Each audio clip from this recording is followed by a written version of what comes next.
Assalamualaikum warahmatullahi wabarakatuh. Salam sejahtera untuk kita semua. Dimana bahwa sesuai dengan pertanyaan Bung Chandra, bahwa untuk memahami identitas diri saya yang sebenarnya, nama saya itu yang jelas Irwan Ishak Pakaya Esos. Itu nama saya. Kemudian saya punya istri 1, ya, anak 5. Kemudian keseharian saya, aktivitas saya itu, saya kalau dulu, ya, saya sebagai pebisnis, kemudian pedagang. Kemudian saya bekerja di PT Pasar sebagai pengawas seluruh pasar di Jemaat Imba. Selama 7 tahun saya di Dinas Pasar.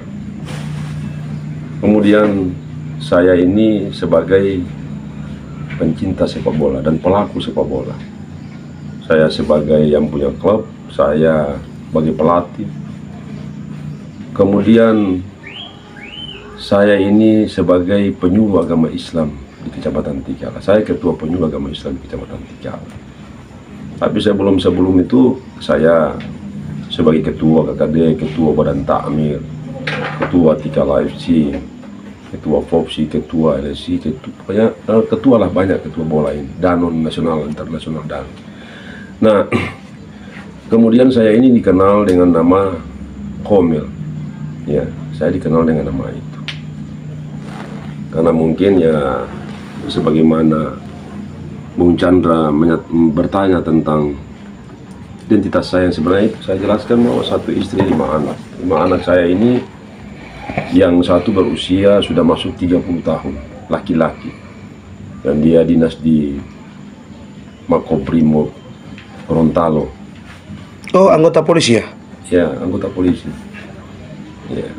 Kemudian yang kedua perempuan, namanya Alda Cika Fitrah Pakaya. Kalau yang pertama Afriansa Ishak Pakaya, kedua Alda Cika Fitra Pakaya, itu berusia 23 tahun.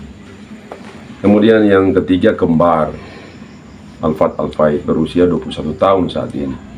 Kalau Alda itu dia bekerja di Pegadaian yang ada di muka Mantos.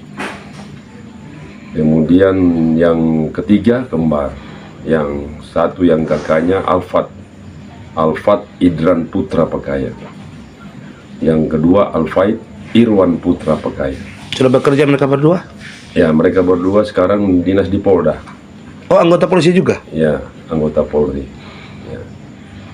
Sekarang dinas di Polda. Yang keempat itu Alfaid. Yang kelima Arofah, leader Fisabilillah Pakaya. 5 anak saya ini, istri saya kan 1 itu namanya Siti Masitahiola, bekerja di Pemkot Kota Manado. Nah, saya ini dikenal dengan nama Komil. Sebenarnya bukan nama saya itu. Nama jelas sih Anda sampaikan Nama tadi. saya itu Irwan Ishak Pakaya Esos, itu nama saya. Kenapa saya dikenal dengan nama Komil? Karena saya membentuk Ormas Komil. Sejak kapan Anda membentuk Komil ini? Saya membentuk Komil itu sudah dari usia 17 tahun. Anda berumur 17 tahun, Anda sudah membentuk Komil ini. Kepanjangan Komil ini apa? Komil itu Komando Operasi Masyarakat Ekonomi Lemah. Jadi sejak Anda 17 tahun, Anda sudah mendirikan organisasi ini? Ya, organisasi ini pertama dia berorientasi di kami sebagai muda-mudi pada saat itu. Karena banyak muda-mudi pada saat itu, ya orang-orang konglomerat. Ya, mereka punya, pada saat itu mereka ada GL Pro, ada RX King, ada GL Max. Jadi pada saat itu RSK, pokoknya mereka yang punya berduit ya kelas-kelas mereka. Nah, kami ini yang artinya tidak berduit lah, hingga kemudian terbentuk tuh Komil. Ya, Komil itu. Kenapa saya membentuk itu? Karena ingin berkelompok dengan orang-orang lemah agar supaya kami jadi kuat. Oh iya, itu salah satu yang dinamakan Komil, dan juga organisasi juga itu sudah berjalan begitu banyak. Yang sekarang saya akan masuk ke tentang pencalonan Anda. Pertama yang saya tanyakan, begitu banyak partai yang populer, termasuk yang partai Anda bergabung sekarang. Apa alasan Anda lebih memilih ikut di Partai Nasdem? Ya, kalau bicara partai, saya ini pertama sekali saya ada di Partai PAN. Ya, pertama sekali saya bergelut di Pertama Anda bergabung dengan politik di Partai PAN. Oh, PAN, oke, baik. PAN.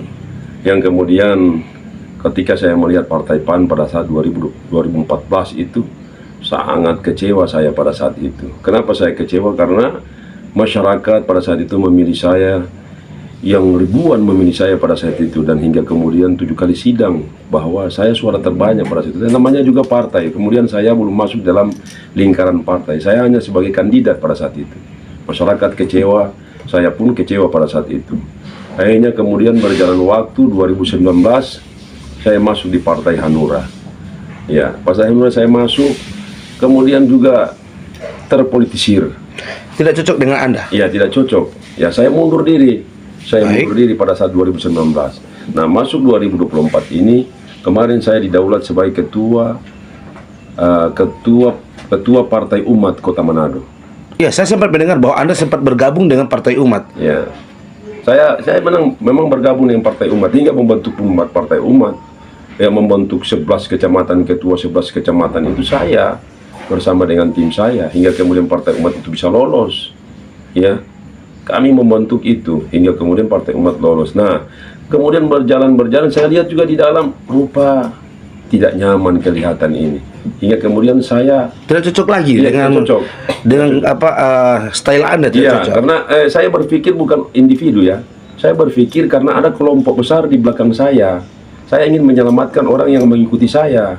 Kalau secara individual untuk kepentingan diri saya sendiri, di mana saja partai saya pergi karena saya untung, pasti saya untung di situ. Tapi saya berpikir masuk ke dalam partai bukan untuk kepentingan saya. Ada sekelompok yang besar di belakang saya. Kenapa saya membentuk Komel itu? Komel itu tidak seperti yang mereka tahu bahwa hanya Komel saja. Itu Komando Operasi Masyarakat Ekonomi Lemah. Ada orang-orang lemah yang harus saya perjuangkan. Itu yang kemudian saya keluar dari partai yang tidak cocok dengan saya. Oke, sekarang Anda di Nasdem. Ya.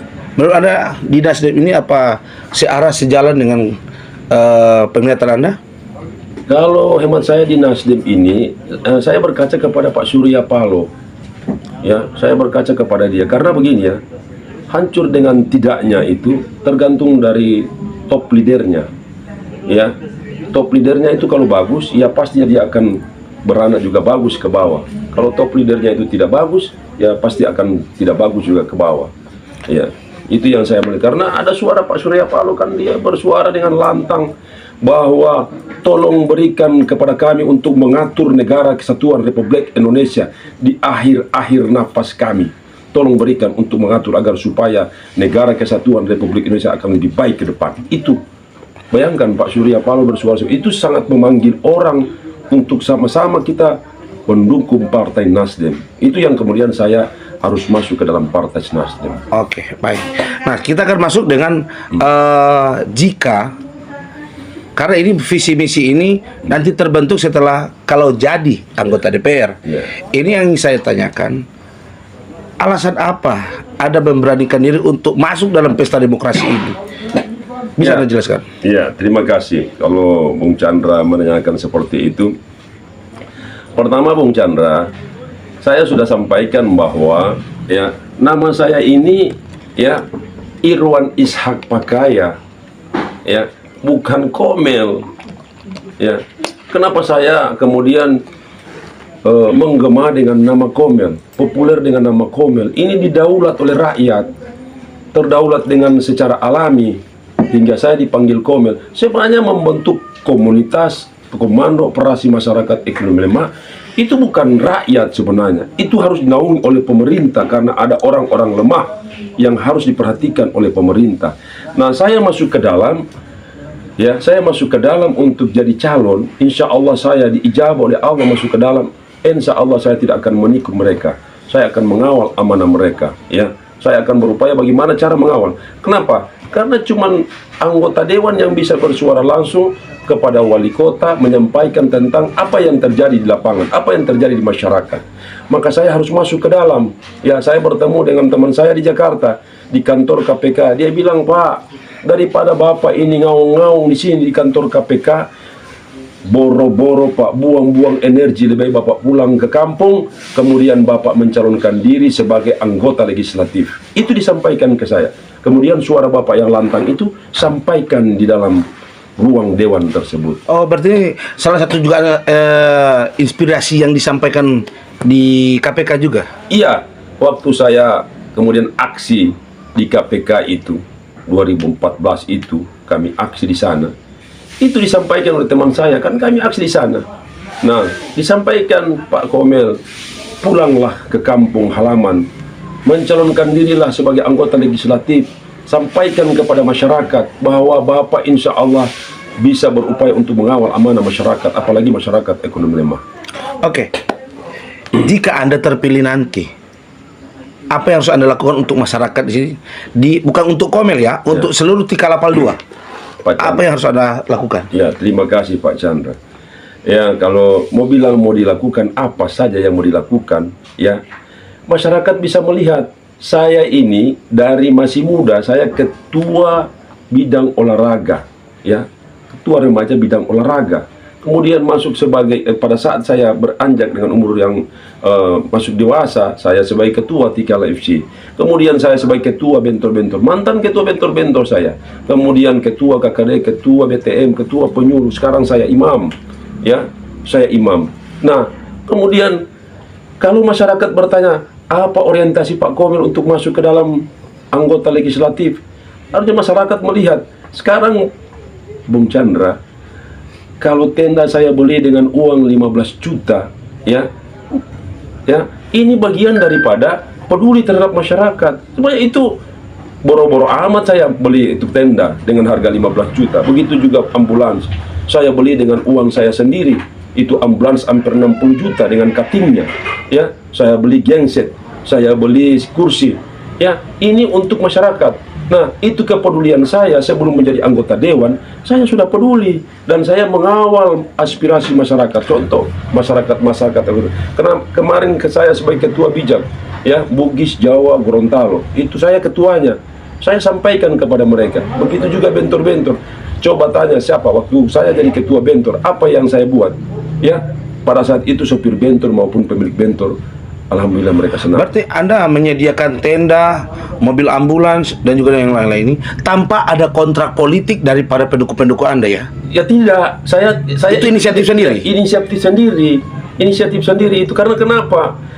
Saya mau bilang Bung Chandra ya, sebelum orang tua saya berpulang ke rahmatullah, ya, sebelum berpulang ke rahmatullah, dia sampaikan bahwa tolong lanjutkan apa yang Bapak sudah buat, ya. Sebelum berpulang ke rahmatullah, tolong lanjutkan, ya, sebagaimana sabda Rasulullah Sallallahu Alaihi Wasallam bahwa naungi orang-orang lemah di antaramu. Nah, saya ini penerusnya untuk menaungi orang-orang lemah. Makanya Komel itu Komando Operasi Masyarakat Ekonomi Lemah. Oke, yang Anda melihat di wilayah Tikala-Pal 2, khususnya di wilayah Anda sini, Ya. apa yang harus Anda perjuangkan di sini? Apa yang kurang di mata Anda? Kalau di mata saya, Bung Chandra, untuk memperjuangkan di kampung ini, boleh silakan bertanya langsung. Tapi kalau seandainya mau tanyakan hari ini, bisa ditanyakan.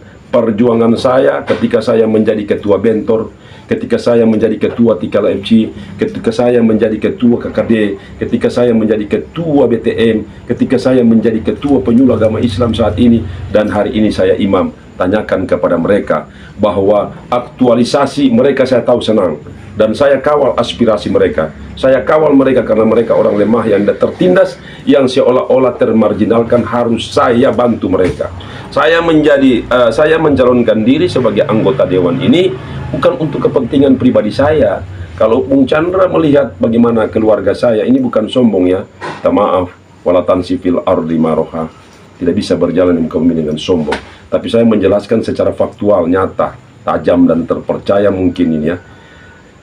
Kalau seandainya untuk kepentingan diri saya, ya, Bung Chandra, saya walaupun cuma gaji-gaji sedikit, ada pribadi saya. istri saya ada gaji, anak 4 saya ada gaji, tinggal saya peliharakan anak saya yang SD ini kelas 6. Dan ini bukan ria. Makanya kenapa saya harus masuk ke dalam, karena banyak orang lemah yang termarginalkan, dan ini harus saya bantu. Saya harus bantu, ya. Makanya Bung Chandra, mudah-mudahan 2014 saya insya Allah akan diijabah oleh Allah memudahkan kaum lemah yang ada di Kelurahan Banjir. Oke. Jadi satu juga Pak, apakah salah satu program untuk ke depan jika Anda duduk sebagai anggota DPR untuk kesehatan lansia, untuk honor-honor keimaman, apa salah satu juga itu ada termasuk dalam situ? Iya jelas, Bung Chandra. Kalau bicara tentang keimaman, ya, bicara tentang keimaman. Memang kalau imam sekarang, yang saya melihat dengan honor yang diberikan, saya pikir ini honor kecil kalau sekarang. Dibandingkan yang lalu? Iya, kalau dibandingkan yang lalu itu lebih besar. Ya, kemarin kan diberikan yang lalu kalau tidak salah 22 jutaan. Ya. Oke. Ya, saya lihat. Nah, sekarang kecil. Kenapa? Tanggung jawab imam itu besar. Tanggung jawab imam itu vertikal. Dia tidak bicara dengan manusia. Dia membawa aspirasi masyarakat, membawa jemaahnya, itu berhubungan langsung dengan Allah. Jadi berat pekerjaan imam.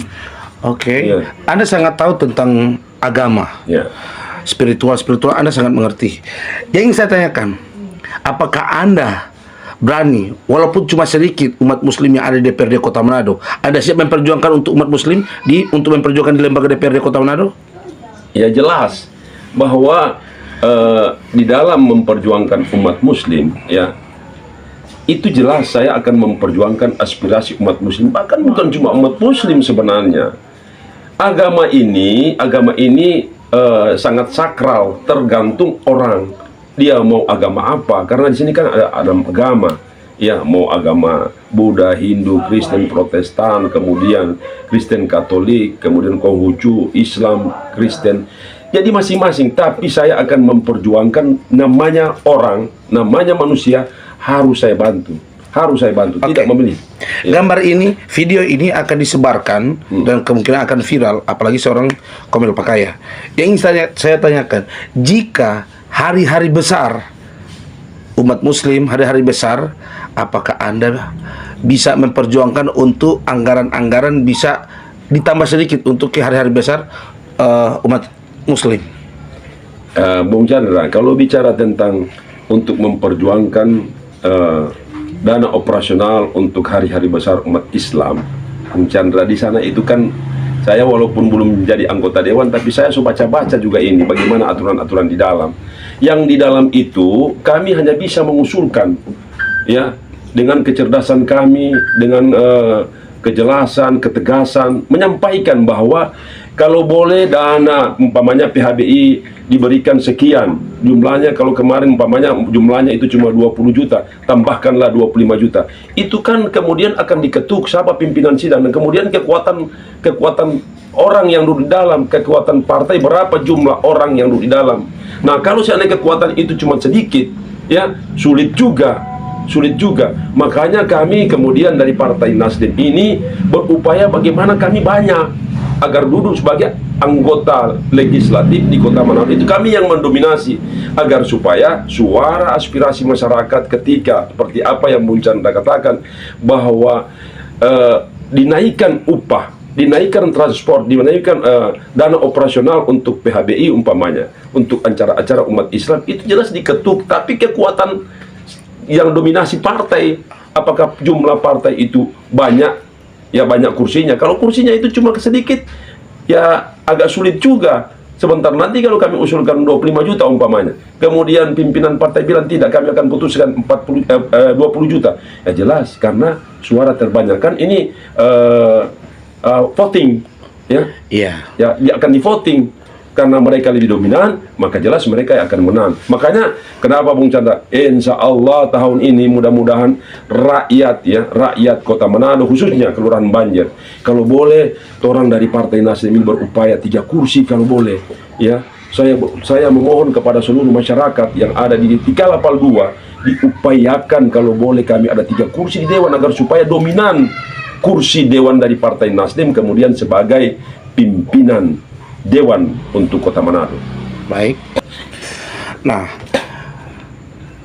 kira-kira Anda melihat kekuatan Anda di wilayah ini apakah cukup signifikan atau pokoknya seperti apa ya Anda melihat kekuatan Anda yang ada di sini?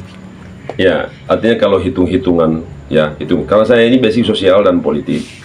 Kalau hitung-hitungan, ya, kalau dihitung secara real, ya, ini aktual, tidak karang-karang. Karena yang mencalonkan di Kelurahan Banjar ini kan kita sudah tahu siapa-siapa yang mencalonkan di Kelurahan Banjar. Baik. Ya, yang mencalonkan di Kelurahan Banjar ini yang sudah ada suaranya, yang sudah ada ya. Ini orang bicara tidak kemudian menjustis, mendiskriminasi ya kandidat-kandidat yang lain. Ini fakta, faktual. Yang mencalonkan itu kan ada Pak Basman Lakasang yang kemarin kan mencalonkan diri. Berapa Pak Basman punya? Ya, mungkin 700-an. Ya, hingga kemudian akumulasi Pak Basman duduk. Jubaida Sabali yang pertama-pertama. Jubaida berapa? 700, 800-an pada saat itu. Ya. Ini yang sudah real yang pernah mencalonkan diri. Kemudian Madzabul Ali ya mencalonkan diri. Itu sekitar 600 700 bisa juga ya di 600 700. Kemudian Ramli Hiola ya yang kita kenal yang Amoy itu di kampung sini 800 lebih. Ya, ada orang bilang 800, tapi saya pikir 800 taruhlah 900. Ya, ini orang kampung. Yang kemarin dudukan orang kampung itu kan yang di kampung itu almarhum Tan Berinspire dan Basman Lakasang. Tan Berinspire kalau bisa dikatakan 700 lah taruh. Akumulasi mereka hingga akumulasi jadi duduk. Nah, sekarang saya ini yang real ya. Saya itu kemarin itu ada sekitar 1.500 sekian ya, karena dihancurkan dengan cincin. Ada yang rusaki itu kita apa itu suara, hingga kemudian dia mengurang katanya rusak, hingga pada saat perhitungan hanya ada 1.205 pelapang. Sebelumnya itu 1.500. Iya. 1.500 lebih. Iya. Karena diduga ada kesengajaan. Ada rekayasa ya, dan itu terjadi rekayasa itu, dan itu mereka sekarang ketika 2-3 tahun kemudian ribut, mereka berkelahi dan kemudian mencuat itu bahwa terbongkar rahasia itu ya, bahwa Komel Pesuara itu dirusaki oleh seorang ibu, dan ibu itu tidak usahlah saya sebut namanya ya, tapi sudah diketahui oleh orang kampung, dirusaki suara saya. Kemudian jadilah suara saya ketika dihitung di KPU yang ada di laptop sekarang itu dengan KPU 2014 1.205 pelapang. Nah, Bung Chandra, kalau hitung semua yang ikut kandidat jadi dengan tidak jadi, kan saya paling banyak 1.258 itu tertulis. Nah, yang lain-lain ini minta maaf, ini belum mencalonkan diri, baru mau calon. Mereka sudah bilang bahwa ada 1.000, ada 2.000, ada 3.000, ada 7.000. Di mana 2.000? Apa Anda terpengaruh dengan itu? Saya tidak terpengaruh karena saya tahu ini. Saya tidak pernah. Standar saya itu melihat kandidat-kandidat orang kampung yang mencalonkan diri di kampung. Ya, orang kampung yang mencalonkan diri di kampung itu Amoy itu termasuk kuat dia. Kuat. Tapi ingat, kekuatan beliau pada saat itu saya tidak mencalonkan diri. Coba sayangkan, adaikan saya mencalonkan diri, kan tidak bisa dapat 800-an. Baik. Ya tak? Oke. Ya, jadi ini hitung-hitungan aja. Nah, sekarang saya mencalonkan diri 2014. Insya Allah masyarakat Banjar 2024 maksudnya? Ya, 2024 ini. Saya insya Allah, saya selalu berdoa insya Allah. Ya. Ya Allah, Allah Maha Kuasa. Ya Hayyu Ya Qayyum. Insya Allah. Ya Hayyu Ya Qayyum birahmatika astagis. Hajati Alik 2024 atas nama Irwan Ishak Pakaya. Insya Allah, Allah ijabah. Karena maksud saya, demi Allah, maksud saya ini hanya mengawal aspirasi, dan kita harus berubah Kelurahan Banjar. Kelurahan Banjar itu 8.000 lebih pemilih, 8.900 sekian. Berapa lingkungan? Itu 7 lingkungan. Ya, kenapa tidak bisa ada anggota dewan? Kenapa tidak bisa? Maka saya yakin 2014 mudah-mudahan masyarakat Banjar. 2024. Ya, 2024 ya. 2024 ini insya Allah masyarakat Banjar bersatu, mereka bersatu padu dengan slogan harus pecahkan mitos 2024. Oke, terakhir harapan Anda kepada masyarakat Tika Leopoldo khususnya di wilayah Anda. Harapan Anda, silakan. Ya, harapan saya untuk masyarakat Tika Leopoldo Pertama, saya mau sampaikan kepada seluruh masyarakat, kalian jangan melihat tatapan saya. Tatapan saya, banyak orang katakan bahwa dia sadis, seram ketika melihat tatapan saya. Tapi harus kalian lihat aplikasi yang saya buat, kenyataan yang saya buat. Ya, kalian lihat itu, lihat dalam isi hati saya dan pikiran saya, apa yang saya buat selama saya menjadi ketua ormas spiritual maupun ormas kelurahan Banjar. Saya kepada seluruh masyarakat, itulah kalian harus berubah ini, karena ada regenerasi akan datang.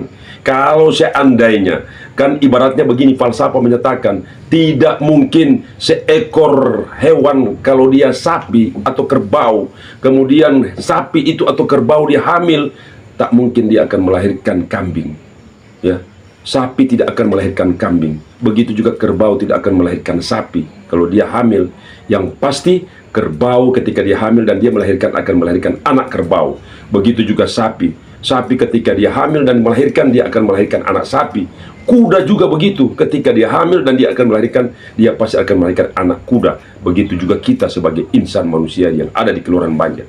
Wahai masyarakat Banjar, kalau seandainya orang-orang tua itu baik, orang-orang tua itu berhasil, insya Allah regenerasi yang akan datang di Kelurahan Banjar juga akan berhasil. Karena kenapa? Orang-orang tuanya berhasil. Saya insya Allah tidak ria. Saya sudah mulai dari negara kecil, ya, dari kelurahan kecil, dari skop yang kecil, yaitu keluarga. Saya berupaya bagaimana istri dan anak saya, mudah-mudahan mereka berhasil, dan alhamdulillah. Kalian bisa lihat sendiri. Minta maaf, saya tidak sombong. Ya, ada hadis menyatakan walatan sipil ardi maroha. Saya tidak akan berjalan dengan sombong, karena sombong itu adalah milik Allah.